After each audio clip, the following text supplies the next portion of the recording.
প্রিয় চাকরি প্রত্যাশী বন্ধুরা, আসসালামু আলাইকুম। আশা করি আল্লাহর রহমতে আপনারা সকলে ভালো আছেন। তো ইতিমধ্যে আপনারা দেখতে পারছেন পল্লী উন্নয়ন বোর্ডে নতুন নিয়োগ বিজ্ঞপ্তি প্রকাশিত হয়েছে 23শে মার্চ 2025 খ্রিস্টাব্দ তারিখে। তো এই নিয়োগ বিজ্ঞপ্তি সংক্রান্ত এ টু জেড বিষয় আজকের এই ভিডিওটিতে তুলে ধরা হবে। সাধারণত আপনাদের মনের মধ্যে যে সকল প্রশ্নগুলো থেকে থাকে নিয়োগ বিজ্ঞপ্তির, তো আবেদনের ক্ষেত্রে শিক্ষাগত যোগ্যতা, বেতনের স্কেল, আবেদনের শুরুর তারিখ, শেষ তারিখ, আবেদন ফি কত টাকা, আবেদনের পরীক্ষাটা কোথায় হবে, আবেদনের এই পরীক্ষাটা লিখিত হবে না এমসিকিউ হবে, সম্পূর্ণ কিছু প্রশ্নের উত্তর আজকের এই ভিডিওটির মাধ্যমে জানতে পারবেন। অর্থাৎ পল্লী উন্নয়ন বোর্ডের এই নিয়োগ বিজ্ঞপ্তি সংক্রান্ত এ টু জেড বিষয় তুলে ধরা হবে। তাই ভিডিওটি অত্যন্ত গুরুত্বপূর্ণ আপনার জন্য, তাই ভিডিওটি মনোযোগ সহকারে শেষ পর্যন্ত দেখতে থাকুন। আর আপনি যদি অল জব নিউজ বাংলাদেশ এই চ্যানেলে প্রথমবার এই ভিডিওটি দেখে থাকেন তাহলে আমাদের এই চ্যানেলটিকে সাবস্ক্রাইব করে রাখবেন, notification bell button all press করে রাখবেন, এই ভিডিওটিতে একটি লাইক করে দিবেন। আর যারা ইতিমধ্যে আমাদের এই চ্যানেলটিকে সাবস্ক্রাইব করে পাশে রয়েছেন তাদেরকে অসংখ্য ধন্যবাদ আমাদের এই চ্যানেলটিকে সাবস্ক্রাইব করে পাশে থাকার জন্য। আর যারা আমাদের ফেসবুক পেজে ভিডিও দেখছেন, আমাদের ফেসবুক পেজটি লাইক দিয়ে ফলো করে ফেসবুক পেজের সঙ্গেই থাকবেন। আর ডিসক্রিপশন বক্সে আমাদের ফেসবুক পেজের লিঙ্ক দেওয়া রয়েছে, তো এখানে ক্লিক করে দেবেন, সাথে সাথে আমাদের ফেসবুক পেজে নিয়ে যাবে। আর জরুরি প্রয়োজনে হোয়াটসঅ্যাপ এবং ইমেল নাম্বার দেওয়া রয়েছে। আর ফেসবুক পেজ এবং ইউটিউব চ্যানেলে যে সকল আপডেটগুলো জানতে পারবেন, সরকারি, বেসরকারি, এনজিও, ডিফেন্স, শিক্ষক নিয়োগ, sales, marketing, railway job, NGO job, এক কথায় সকল ধরনের নিয়োগ বিজ্ঞপ্তির আপডেট জানতে পারবেন, পাশাপাশি নিয়োগ পরীক্ষার। তো আর কথা না বাড়িয়ে চলে যাচ্ছি মূল সার্কুলার পেজে। যেহেতু পল্লী উন্নয়ন বোর্ডের নিয়োগ বিজ্ঞপ্তি আপনাদের আর কি অনেকের পছন্দের নিয়োগ বিজ্ঞপ্তি, তো সেই সকল তথ্যগুলো আপনাদেরকে দেখিয়ে দিচ্ছি।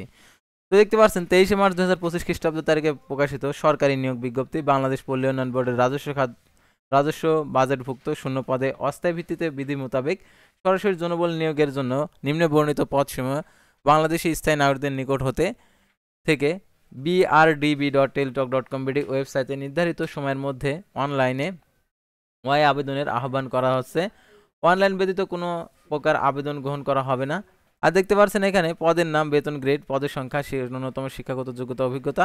তো দেখতে পাচ্ছেন প্রথমে হিসাব রক্ষক 11তম গ্রেড 12,500 টাকা থেকে 30,230 টাকা 177টি। দ্বিতীয় দ্বিতীয় দুইটিতে দ্বিতীয় বিভাগ বিকম পাস। তারপর দেখতে পাচ্ছেন এখানে সহকারী আর্টিস্ট 11তম গ্রেড 12,500 টাকা থেকে 30,230 টাকা পদের সংখ্যা একটি। শিল্পকলা স্নাতক ডিগ্রি। তারপর দেখতে পাচ্ছেন গ্রাফার কাম কম্পিউটার অপারেটর 13তম গ্রেড 11,000 টাকা থেকে 26,590 টাকা বেতনে, পদের সংখ্যা 5টি। কম্পিউটার ব্যবহার, ওয়ার্ড সংক্রান্ত, word processing, data entry, typing ইত্যাদি। সর্বনিম্ন গতি প্রতি মিনিটে বাংলা ও ইংরেজিতে 30 শব্দের গতি এবং বাংলায় 25 শব্দের গতি, এবং চাকরির 1 বছরের অভিজ্ঞতা সহ উচ্চ মাধ্যমিক সার্টিফিকেট পাস। তারা অফিস সহকারী, উচ্চমান সহকারী 13তম গ্রেড 11,000 টাকা থেকে 26,590 টাকা, পদের সংখ্যা 6টি। দুইটিতে দ্বিতীয় বিভাগ সহ স্নাতক ডিগ্রি। তারপর হচ্ছে গবেষণা অনুসন্ধানকারী 13তম গ্রেড 11,000 টাকা থেকে 26,590 টাকা বেতনে, পদের সংখ্যা 3টি। অর্থনৈতিক পরিসংখ্যান সহ দুইটিতে দ্বিতীয় বিভাগ স্নাতক ডিগ্রি। তারপরে পরিসংখ্যান সহকারী গ্রেড হচ্ছে 13, 11,000 টাকা থেকে 26,590 টাকা, পদের সংখ্যা 2টি। অর্থনৈতিক পরিসংখ্যান দুইটিতে দ্বিতীয় বিভাগ স্নাতক ডিগ্রি। তারপরে নিরীক্ষা সহকারী 13তম গ্রেড 11,000 টাকা থেকে 26,590 টাকা, পদের সংখ্যা 7টি। দুইটি দ্বিতীয় বিভাগ বিকম পাস। তারপরে দেখতে পাচ্ছেন হিসাব সহকারী 13তম গ্রেড 11,000 টাকা থেকে 26,590 টাকা, 36টি, পদের সংখ্যা দুইটিতে দ্বিতীয় বিভাগ বিকম পাস। তারপরে ক্যাশিয়ার 13তম গ্রেড 11,000 টাকা থেকে 26,590 টাকা, পদের সংখ্যা 2টি, দুইটিতে দ্বিতীয় বিভাগ বিকম পাস।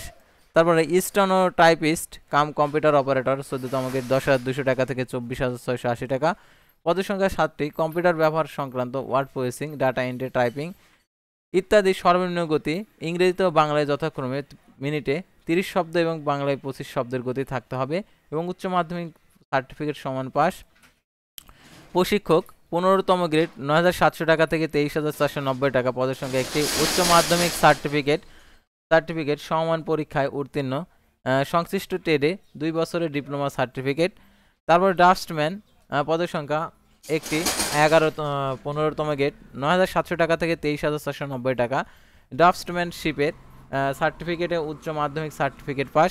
তারপরে অফসেট পেন্টিং অপারেটর 15তম গ্রেড 9,700 টাকা থেকে 23,490 টাকা, পদের সংখ্যা একটি।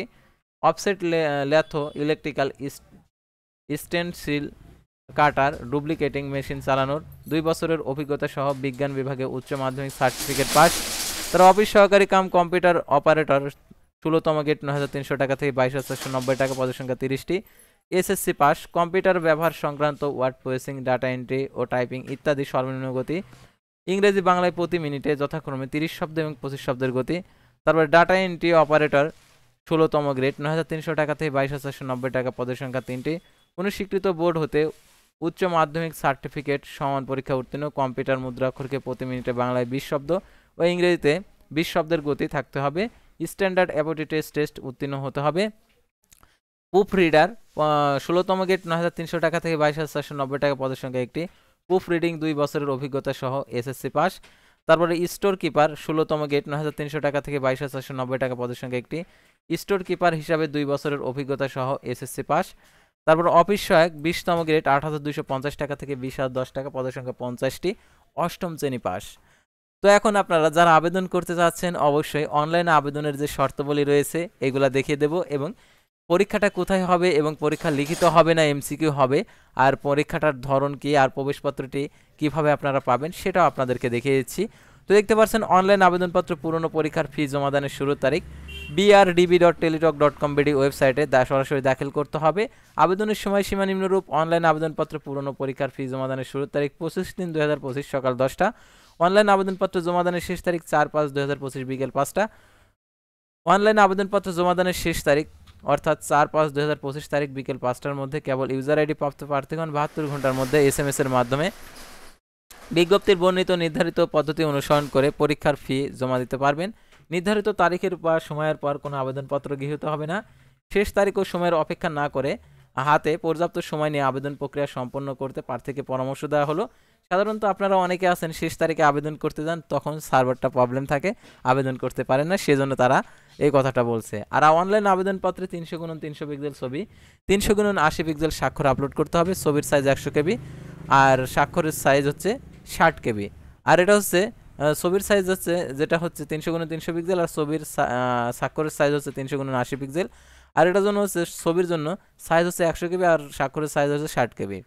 আর অনলাইন পূরণকৃত যেহেতু অ্যাপ্লিকেশন ফর্মটি পরবর্তী মৌখিক পরীক্ষার ব্যবহারিক পরীক্ষার ক্ষেত্রে প্রযোজ্য হবে, সেহেতু অনলাইন আবেদনপত্র সাবমিট করার পূর্বে দেখে নেবেন সকল তথ্যগুলো ঠিকঠাকভাবে পূরণ করেছেন কিনা। আর যদি সাবমিট করার পর যদি অ্যাপ্লিকেশন কপিতে দেখেন ভুল হয়েছে, তাহলে পুনরায় আবার নতুন করে আবেদন করবেন, কারণ পেমেন্ট করার পর সেই আবেদনটি আবার নতুন করে আবেদন সংশোধন করা যায় না। এখন কত টাকা প্রদান করতে হবে টেলটক প্রিপেড মোবাইল নাম্বারের মাধ্যমে সেটা আপনাদেরকে দেখিয়ে দিচ্ছি। তো দেখতে পাচ্ছেন এখানে 1 থেকে 2 নং পদের জন্য 168 টাকা, 3 থেকে 17 নং পদের জন্য 112 টাকা আপনাদেরকে প্রদান করতে হবে, এবং 18 নং ক্রমিক নং পদের জন্য 56 টাকা প্রদান করতে হবে। এছাড়া অনগ্রসর নাগরিক, ক্ষুদ্র নিগোষ্ঠী, শারীরিক প্রতিবন্ধী, তৃতীয় লিঙ্গ বিজ্ঞপ্তির উল্লেখিত সকল পদের জন্য পরীক্ষার ফি বাবদ 50 টাকা আর কি টেলটক সার্ভিস চার্জ সহ 56 টাকা প্রদান করতে হবে। তো এখন হচ্ছে বিষয় হচ্ছে আরও যে বিষয়গুলো রয়েছে কম্পিউটার অপারেটরের ক্ষেত্রে আরও বিভিন্ন শর্তাবলী দিয়েছে, সেই শর্তাবলীগুলো রেখে দিচ্ছি। আর এখানে কীভাবে এসএমএস করবেন এসএমএস পদ্ধতিটা দেওয়া রয়েছে। আর প্রবেশপত্র প্রাপ্তির বিষয়টি যেটা কথাটা, অর্থাৎ আপনি আবেদন করলেন প্রবেশপত্রটি কোথায় পাবেন, প্রবেশপত্র প্রাপ্তির বিষয়টি brdb.teletalk.com ওয়েবসাইটে এবং প্রার্থীর মোবাইল নাম্বারে এসএমএস এর মাধ্যমে জানিয়ে দেওয়া হবে যথাসময়ে। আর আপনি যে মোবাইল নাম্বারটা দিবেন অর্থাৎ আবেদনপত্রে প্রদত্ত যে মোবাইল ফোন নাম্বার দিবেন সেই ফোন নাম্বারটি সবসময় অন রাখবেন, কারণ ওই নাম্বারে সম্পূর্ণ যোগাযোগ সম্পন্ন করা হবে, অর্থাৎ পরীক্ষা সংক্রান্ত, এবং উক্ত নম্বর সার্বক্ষণিক সচল রাখতে হবে। প্রাপ্ত নির্দেশনা তাৎক্ষণিকভাবে অনুসরণ করা বাঞ্ছনীয়, অর্থাৎ যে নাম্বারটি দেবেন সেই নাম্বারটি অবশ্যই সবসময় খোলা রাখতে হবে। তো এখন হচ্ছে ইউজার আইডি পাসওয়ার্ড যদি আপনি ভুলে যান তাহলে পরবর্তীতে রোল ইউজার আইডি পাসওয়ার্ড যদি আপনি ভুলে যান তাহলে আপনার অ্যাপ্লিকেশন কপিতে যে ইউজার আইডি দেওয়া থাকবে সেই ইউজার আইডির ব্যবহার করে আরও যে নির্দেশনাবলী রয়েছে নির্দেশনাবলী অনুসরণ করে পাসওয়ার্ডটি আপনারা বের করতে পারবেন। তো এখন এটার হচ্ছে পরীক্ষাটা কোথায় হবে আর বয়স সীমা দেখতে পাচ্ছেন সকল পদের জন্য প্রার্থীর বয়স সীমা 25/3/2025 খ্রিস্টাব্দ তারিখে 18 থেকে 32 বছর। বয়স প্রমাণের ক্ষেত্রে অ্যাফিডেভিট গ্রহণযোগ্য নয়। আর সরকারি আধা সরকারি স্বশাসিত প্রতিষ্ঠানে চাকরিরত প্রার্থীদেরকে কর্তৃপক্ষের অনুমতিক্রমে আবেদন করতে হবে। আর অবশ্যই মৌখিক পরীক্ষার সময় অনুমতিপত্র মূল কপি জমা দিতে হবে। আর এটার জন্য মৌখিক পরীক্ষার আর কি এটার জন্য যে সাধারণ মৌখিক পরীক্ষার সময় যে সকল কাগজপত্র আপনাদেরকে প্রদর্শন করতে হবে: অনলাইনে দাখিলকৃত আবেদনপত্র, প্রবেশপত্রের রঙিন কপি, সদ্য তোলা 2 কপি পাসপোর্ট সাইজের রঙিন ছবি, অনলাইনে আবেদনকৃত শিক্ষাগত যোগ্যতার সনদ, অভিজ্ঞতার সনদ যদি থাকে যথাযথ কর্তৃপক্ষের অনুমতিপত্র, স্থায়ী জেলার স্থায়ী বাসিন্দা প্রমাণক হিসাবে ইউনিয়ন পরিষদ পৌরসভা চেয়ারম্যান কর্তৃক নাগরিকত্ব সনদ, মুক্তিযুদ্ধের সনদ, ক্ষুদ্র নিগোষ্ঠীর ক্ষেত্রে ক্ষুদ্র নিগোষ্ঠীর সনদ। তারপরে এখানে আরও যে বিষয়টি আরও এখানে দেওয়া রয়েছে, তো এগুলো আপনারা অবশ্যই দেখে শুনে নেবেন। আর এটার জন্য লিখিত এবং মৌখিক পরীক্ষা অনুষ্ঠিত হবে, সেহেতু আপনাদেরকে অবশ্যই লিখিত এবং মৌখিক পরীক্ষার জন্য অবশ্যই প্রস্তুতি গ্রহণ করতে হবে। সাধারণত অনেক সময় বলে থাকে লিখিত পরীক্ষা, তার পরবর্তীতে এমসিকিউ পরীক্ষা হয়ে যায়। অর্থাৎ এই পরীক্ষা সংক্রান্ত যদি আরও কোনো বিজ্ঞপ্তি আসে, আপনারা অবশ্যই আমাদের অল জব নিউজ বাংলাদেশ আমাদের এই ফেসবুক পেজ এবং ইউটিউব চ্যানেলে জানতে পারবেন। আর এই পরীক্ষাটা হবে ঢাকাতে, যারা ঢাকাতে পরীক্ষা দিতে ইচ্ছুক তারা এই নিয়োগে আবেদন করতে পারেন। তো আজকের ভিডিওটি এ পর্যন্তই। আল্লাহ হাফেজ।